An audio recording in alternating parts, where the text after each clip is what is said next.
గమనించాల్సింది ఏమిటంటే బీపీ వల్ల వచ్చినటువంటి ఈ రక్తం ఎన్యూరిజం వల్ల వచ్చే రక్త ప్రవాహం కొంచెం తేడా ఉంది.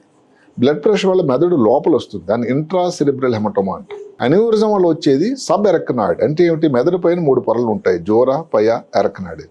ఈ ఎరక్నాయిడ్ మ్యాటర్ కింద మెదడు పైన ఉండేటువంటి సిఎస్ఎఫ్ రక్తం ఏది సెర్బ్రోస్పైనల్ ఫ్లూయిడ్ ఉండేటువంటి స్పేసుల్లో ఈ రక్తం వెళ్తుంది. ఈ రక్తం నార్మల్గా మెదడుకి ఉండేది కాదు కదా, అంటే అలా ఫ్రీ రక్తం లేదు, అది చాలా ఇరిటేటింగ్ థింగ్.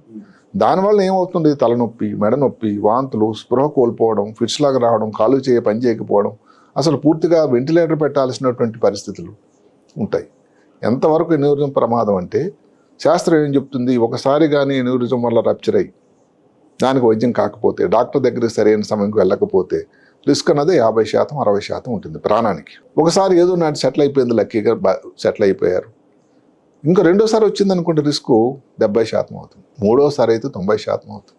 అంటే దాన్ని గమనించాల్సిన అవసరం, ఎందుకంటే ఈ రోజుల్లో అన్ని విధానాలు ఉన్నాయి.